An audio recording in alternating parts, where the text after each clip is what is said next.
Okay. Jane, I've got you a seat. And he didn't put me up to it either. All right, if you want to go ahead and turn in your Bibles to Numbers 28, we're going to be looking at some things out of chapter 28 and 29 here in just a few minutes, okay? All right, just kind of to recap and kind of get ourselves settled as to where we are in time. Remember that there's a 7-week period between the time the tabernacle is erected, the time God says pack it up and leave Sinai. That's a 7-week period there. What we've been focused on the last couple of weeks is the time between when the tabernacle was erected and the Passover. That would be the first Passover, the 1-year anniversary of when they left Egypt. And there's a lot, of course, that went on during that period of time. You'll remember there were 2 things specifically that got a lot of attention. The first one was the altar of burnt offering. 12 days in a row, 12 of those 14 days, the tribes would bring specific sacrifices to dedicate that altar. And in addition to that, then, also there was the consecration or the ordination of the priesthood and getting these men prepared to appear before God and also to work and do the service that God had assigned them. Now, on the heels of that, and in conjunction with the Passover, was the Feast of Unleavened Bread.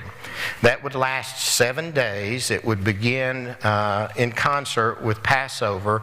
They would have no leaven in their house for 7 days, and it was to remind them of the fact that bread didn't even have time to rise, time to leave Egypt. So they would celebrate that for 7 days. So if you look at that 7-week period, 3 weeks of it were eat up with these activities. So the last month before they leave Sinai will be the census and some of the other things that will take place we'll look at soon, right before they pack up to leave. So chapters 7 through 9 are going to be the things that we've been looking at the past few weeks as it relates to the altar of burnt offering, the ordination of the priest, and then where we're going next in a few weeks will be chapter 1 through 6 and chapter 10, if you want to kind of read ahead a little bit.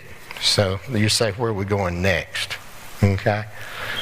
When are you going to get out of Leviticus? Well, it's hard to get out of Leviticus because it ties in so much to what we're dealing with in Numbers. In the book of Leviticus chapter 17, verse 14, God will tell Moses that the life of all flesh is its blood. For the people of Israel, that's just not a metaphor. It was reality. They come to understand that blood, they didn't understand it like we do. They understood, though, that blood represents life, and if there is no blood, if blood is shed, life goes away. It's a termination of life. Blood was not to be treated as something common. It was to be understood as something that was from God. God's the giver of life. That blood was to be honored. It was not to be eaten. There are 2 things that they were denied. They could not eat as it related to these sacrifices. One was blood. The other was fat, because fat was representative of the best of that sacrifice, and that was to be offered to God. But God would tell them in the book of Leviticus chapter 17, verse 11, that blood was meant to effect atonement or to bring about atonement. Atonement, remember, means reparation or repayment for a wrong done. And he'll say, I've given it to you, that's blood, to make atonement for yourselves on the altar. It's the blood that makes atonement for one's life. And as we've looked at up to this point, we talked about how in baptism, sin is washed away by his blood. When we're buried in baptism, it's not just burial in water through the eyes of God. It's being washed in the blood of his Son. In 1 John chapter 1, verse 7, we're reminded that if we walk in the light as he is in the light, the blood of his Son continually cleanses us. And then in his vision in Revelation, John is going to see a great multitude whose robes are washed in blood. Are they stained? They're not. They're white.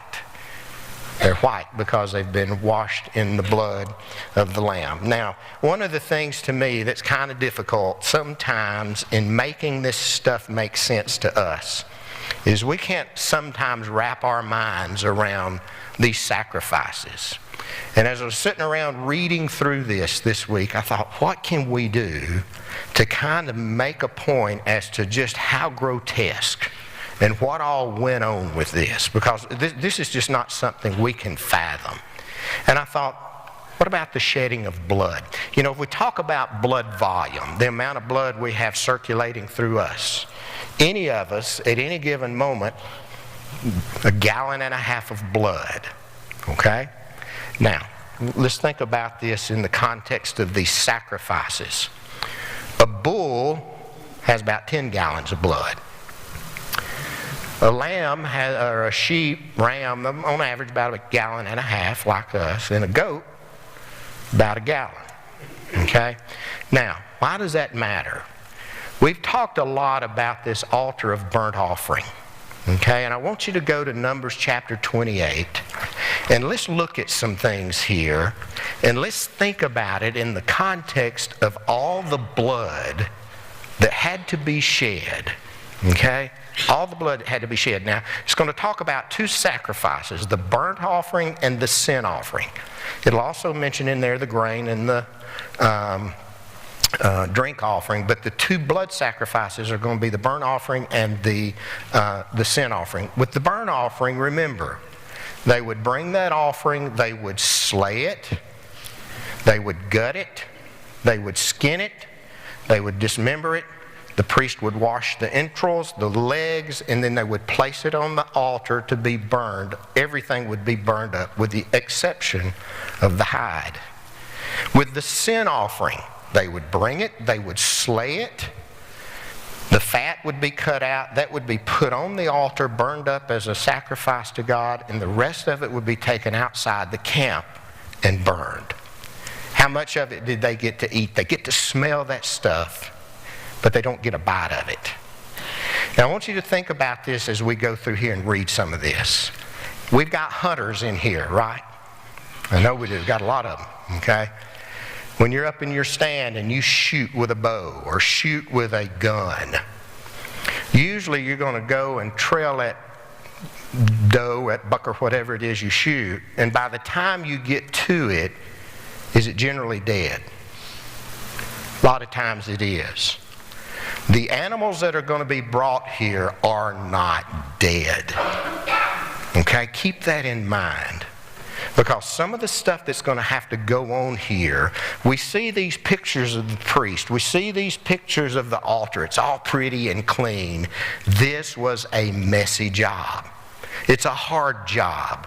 It's out in the middle of the heat, in the middle of the wilderness. And you got to wonder when you get over into chapter 16, when Korah rebels, why in the world would he want these people's job? What he wanted was the prestige. But look at what God in chapter 28 and 29 says has to take place at the tabernacle, at this altar. Okay? Beginning in chapter 28, verse 1 through 8, there are daily sacrifices that have to be made. The first one, he says, is 2 male lambs without defect as a continual burnt offering every day. One was offered in the morning with its drink and grain offering. One was offered in the evening with its drink and grain offering. Okay? We've shot deer. We've shot animals. How many in here have ever slayed an animal by hand? One. What was it? A hog. And you enjoyed that, and chicken. Okay. It's funny listening to Michelle talk about going to her grandparents or some of her aunts and uncles and them wringing necks off chickens, watching them run around. Okay.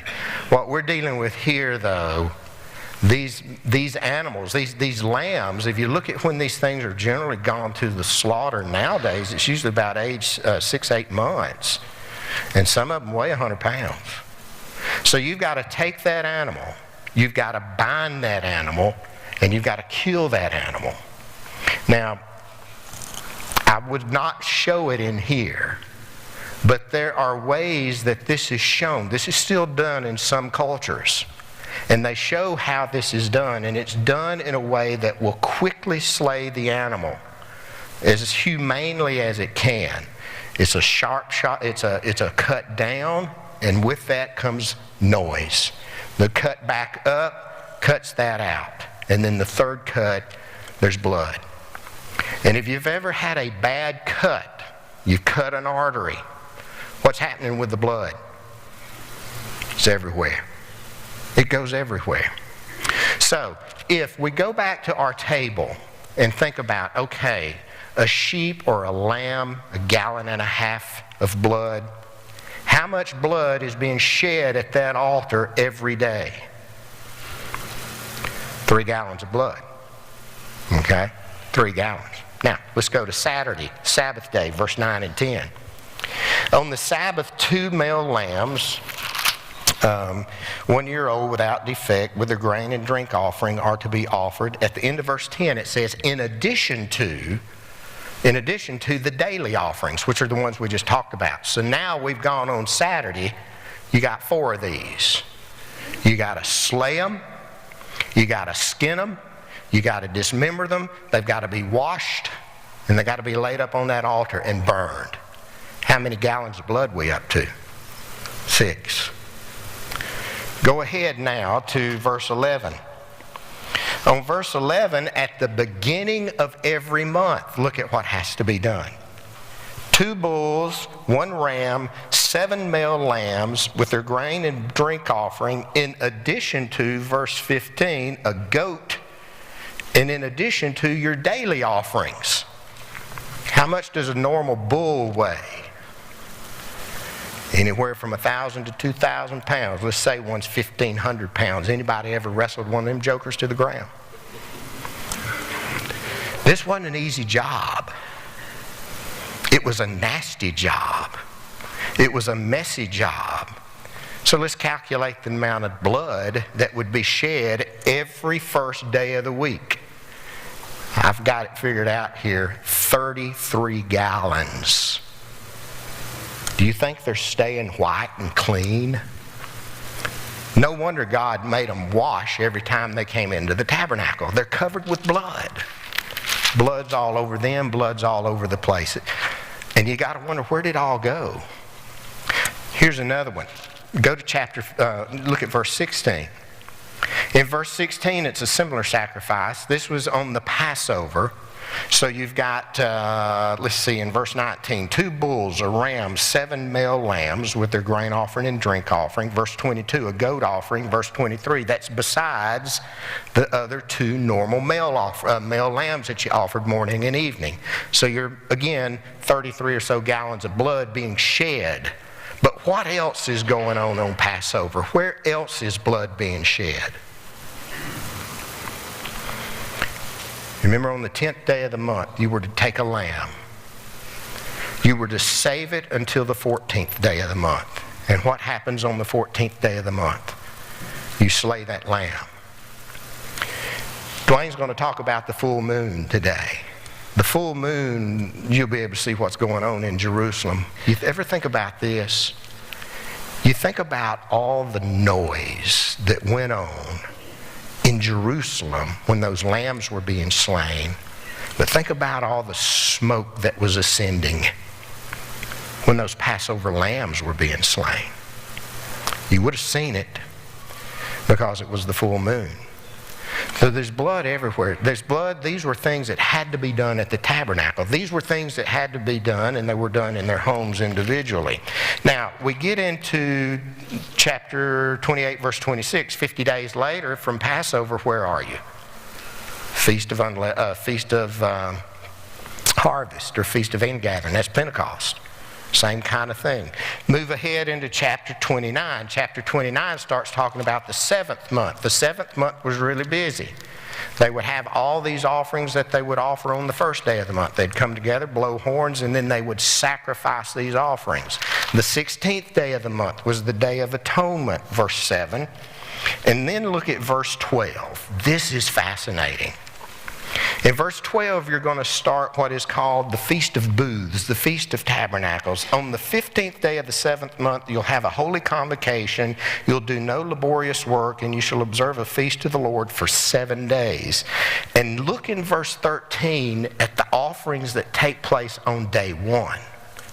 13 bulls, 2 rams, 14 male lambs a year old. You do their grain and their meal offerings. Verse 16, a male goat. Verse 16, and those other 2 offerings that you offer on a continual basis daily.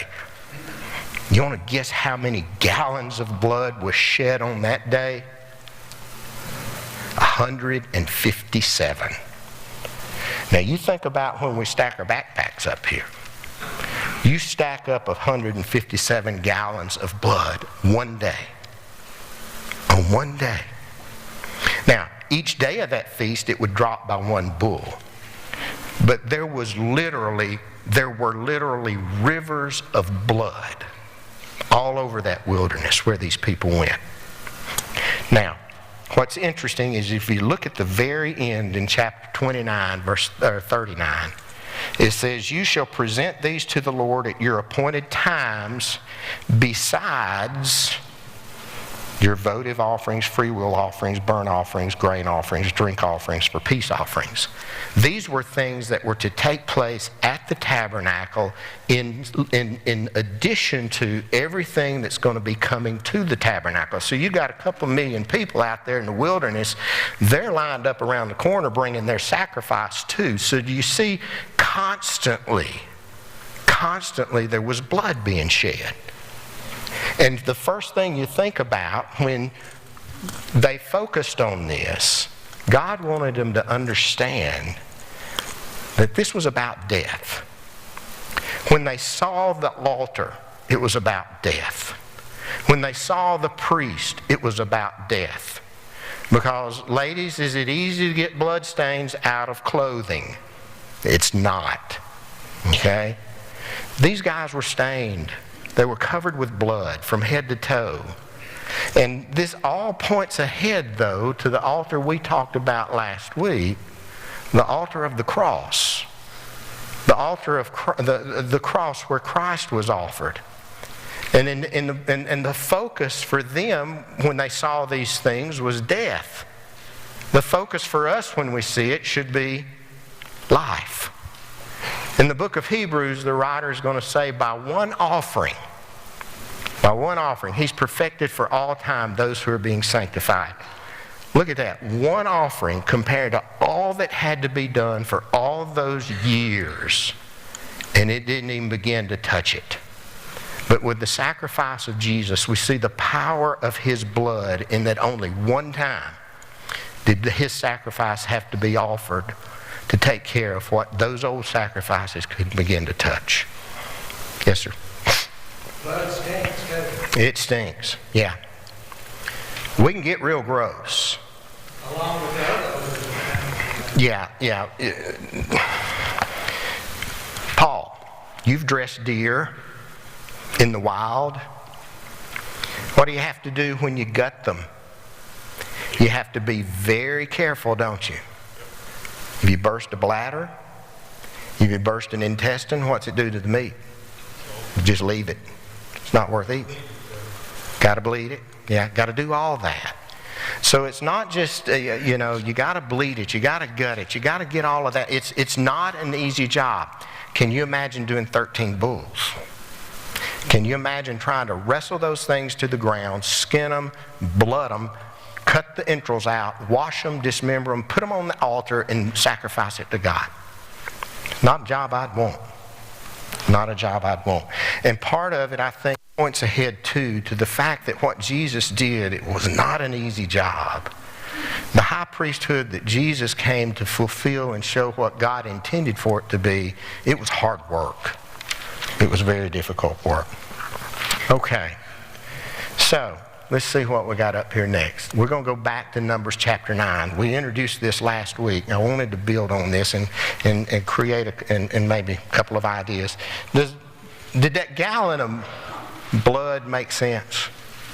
Have you ever thought about it in that context? I was sitting there reading this weekend thinking, how can we make this make sense? And I saw that and I thought, that's what we can do. Just gallons upon, there was blood everywhere. And it did not do anything to affect complete forgiveness and complete atonement. Passover. In chapter 9, we mentioned this last week. I want to go back, though, and think about a few things.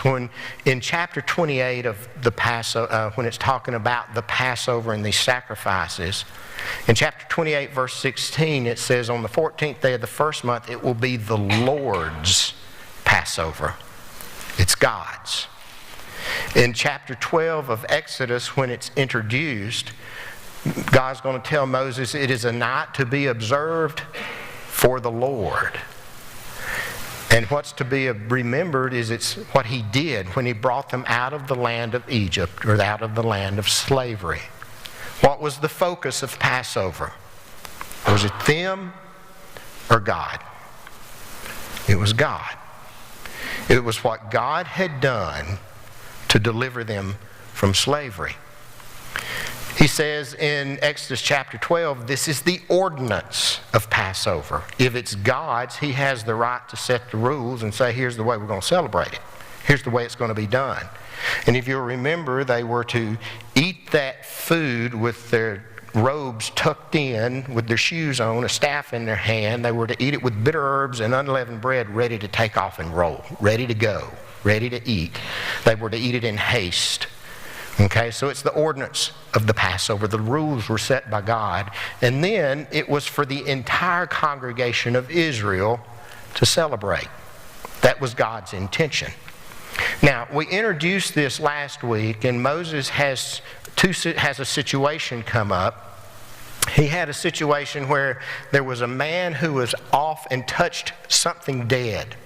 And death meant uncleanliness. Now, when we get to chapter 5 and 6, we're going to see that uncleanliness is equated with sin. Okay? So here's a man who is unclean, but a man who wants to be in the presence of God. He recognizes that he's unclean. He acknowledges that he's unclean, and he's willing to do everything that he can do to get clean. So he goes to Moses and presents the problem. Moses goes to God with it, and God says, here's what we'll do. They can celebrate it a month later. And in this we see mercy and judgment, mercy and compassion and grace. And this guy was able to come into the presence of God. It's what he wanted to do. But in verse 13 of chapter 9, he makes a notation. But if you've got somebody who is clean, they've not touched a dead body, they're not on a journey, there's no reason they can't be there, okay? He says, neglecting that celebration, neglecting to do that, God refers to it as sin. So you got one guy who's got a heart who wants to be there. He can't be there because he's unclean. You got another guy who could be there, but he doesn't want to be there because his heart's apathetic. He doesn't want. Both of them are unclean, really. And God says that that's sin, that second heart. And he says that it eventually would result in that person being cut off from the nation, their separation. And we said that Christ is represented as our Passover. Paul will make that statement. And then we made this statement, this observation, this what we see in Numbers 9. This reference to Passover presents us with a picture of salvation. Number one, you've got a choice. One man chose to reject the sacrifice. If men choose to reject the sacrifice of Jesus, neglecting to participate in, neglecting to recognize the salvation that's in him, it's sin, and eventually results in separation from God. But I want to look at this a little bit further, push this thing just a little bit further, okay? I went over here and got 2 seats out of the little one because the others are heavy and hurt my back, okay? But I want you to think about this. Who was to celebrate the Passover? All the congregation. All the people who had been delivered from slavery were expected to come together to assemble to worship, to celebrate. Now, what was the Passover about? What was the focus of Passover? Do you remember? It was on God and what God did to deliver them from slavery. Now, question. If God wanted them to celebrate what He had accomplished through the blood of an animal, or what He did with the blood of an animal, you think He wants the same thing out of people who have been delivered from sin by the blood of His Son? He does. Being together matters. Assembling together with God's people matters. So when we come together to celebrate and recognize Christ as our Passover, what should the focus be? The focus should be on God and what He's done. The focus should be the sacrifice, Jesus. The focus should be the deliverance that we have because of Him. When we come together, is it in any way about Nathan? It's not. It's about God. It's about Jesus and what He's accomplished for Nathan through that sacrifice. So what's the deal with these two chairs? I think these two chairs can represent those two hearts that we see in Numbers chapter 9. One of them is a heart of humility, a heart that is properly focused, who wants to be in the presence of God. It's a heart that's that broken and contrite heart that David would talk about. In Psalm 51, he says, sacrifices and offerings you've not desired. Because if you'd wanted that, I'd have offered it. But he says the sacrifices of God are a broken spirit, a broken and a contrite heart, O God, you will not despise. In Psalm 24, he'll ask the question, who can ascend to your holy hill? Who can stand in your holy place? And he says it's the man with a pure heart and clean hands. That's this person. This person who wants to be with God, be in presence of God, to celebrate what He's done and what He's accomplished through Christ. It's the heart that recognizes that I'm wrestling still with sin, and that I'm doing everything in my life to get rid of sin so as not to jeopardize the relationship that I have with God. It's a heart that recognizes that sin's there. When I leave here, I'm going to do all I can to keep it out of my life. That's the kind of heart God wants. That's the kind of heart God smiled upon in Numbers chapter 9. Okay? But what's the other heart? There was this heart. There was this heart that had the ability, and had it with completely in their ability, to go and celebrate, to go and worship, to go and acknowledge and honor God for what He had done to effect their delivery from slavery, but He didn't do it. Didn't want to. Kind of apathetic. Was his heart focused on what it was supposed to be focused on? It wasn't. His focus was on Him and what He wanted. We could maybe stretch this a little bit and say, well, this is the kind of heart that when it comes together, I'm more concerned about the service and the way it rolls than I am the sacrifice. Is that the correct focus? It's not. My focus is on Christ. My focus is on the sacrifice of Christ and what He's accomplished. Well, what if I don't like the preacher? Turn to Philippians chapter 1. I want you to see something.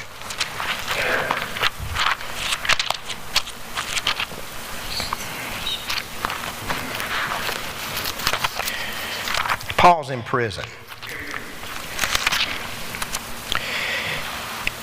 And he says, beginning in verse 15, some people are preaching Christ from envy and strife.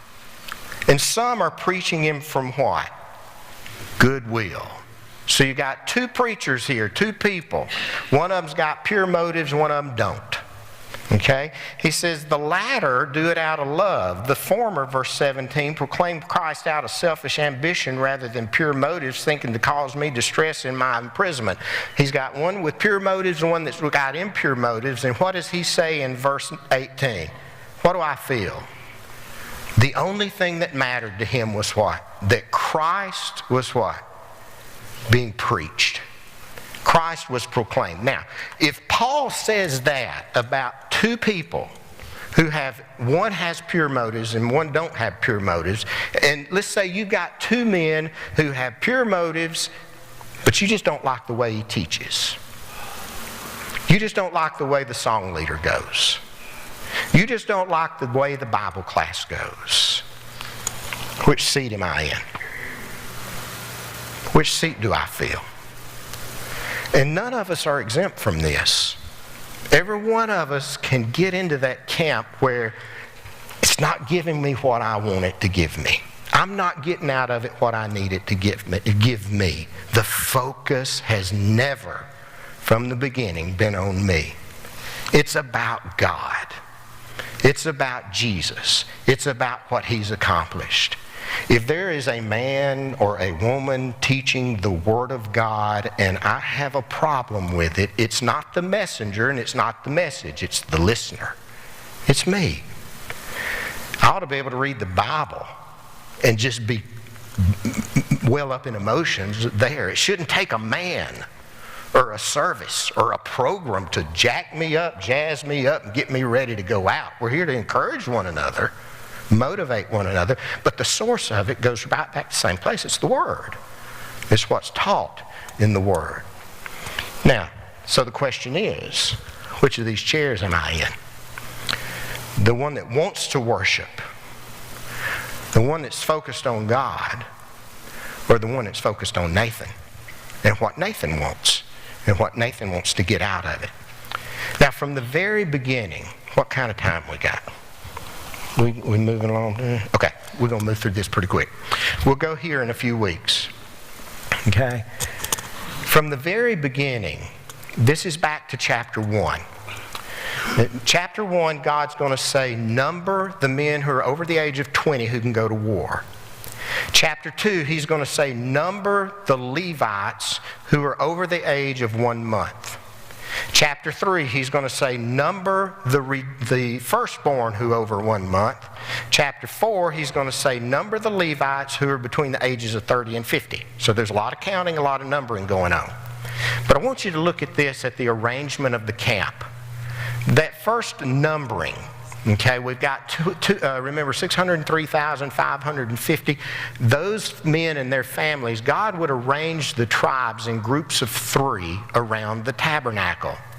And inside of that, He would arrange those clans or those families who were the sons of Levi, Gershon, Merari, and Kohath. And they would have specific jobs related to how they helped manage things at the tabernacle, how it was taken up, torn down, transported, and all that. They were all to park underneath or be identified under a particular banner. I'll go to that in a minute. When they marched, there was a specific order. If you look down upon this, if you flew a drone and could look down on it, that's the image that you would see. So much of what's going on here, once again, is pointing back to or pointing ahead to the cross. Another thing that points ahead to the New Testament and the New Covenant is each of these tribes would camp under the banner of one of those leaders. For instance, there was Judah. He was the leader of one camp. Dan was the leader of one. Ephraim was the leader of one. And then Reuben, the leader of another. Okay, what's the significance of that? If you look ahead into the Revelation, guess what you're going to see? You're going to see every one of these again. Dwayne, I think, showed this picture, didn't you, when you did Revelation? This is supposed to be the scene that John saw in heaven. And if you look down there in the front, those creatures, what are their faces? A lion, an ox, a man, and an eagle. It's interesting to read this in Revelation 4. Out of the throne came flashes of lightning and sounds and peals of thunder. There were 7 lamps of fire burning before the throne, which are the 7 spirits of God. And before the throne was something like a sea of glass, like crystal. And in the center and all around the throne, 4 living creatures full of eyes in front and behind. The first creature was like a lion.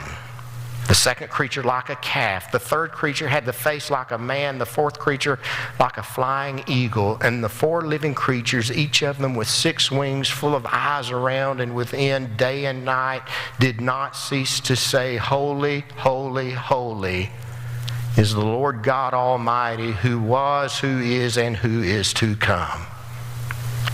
Where did God dwell in the tabernacle? Right in the middle. The focus was on God. When it came to the sacrifices and the things of Passover, what was the focus? God. When you get to the Revelation, who's the focus? God. And what He has done for us through Jesus. That's where it all goes. So from front to back, not one time is Nathan and what he wants set up on a throne. It's God and what He's done for Nathan in Jesus.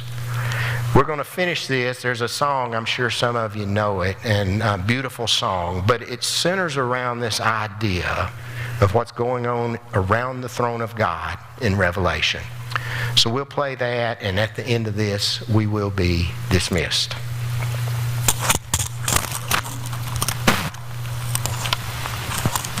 Worthy is the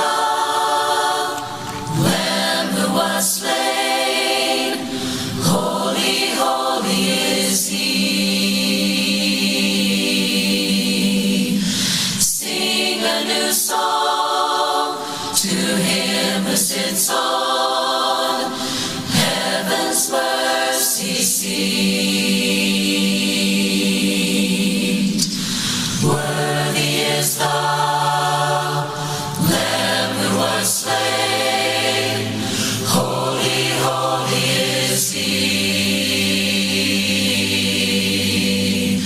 Sing a new song to Him who sits on heaven's mercy seat.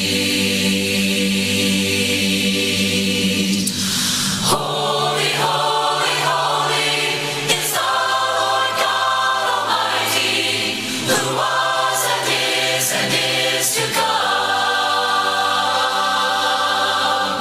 With all creation I sing praise to the King of Kings. You are my everything, and I will adore you. Clothed in rainbows of living color, flashes of lightning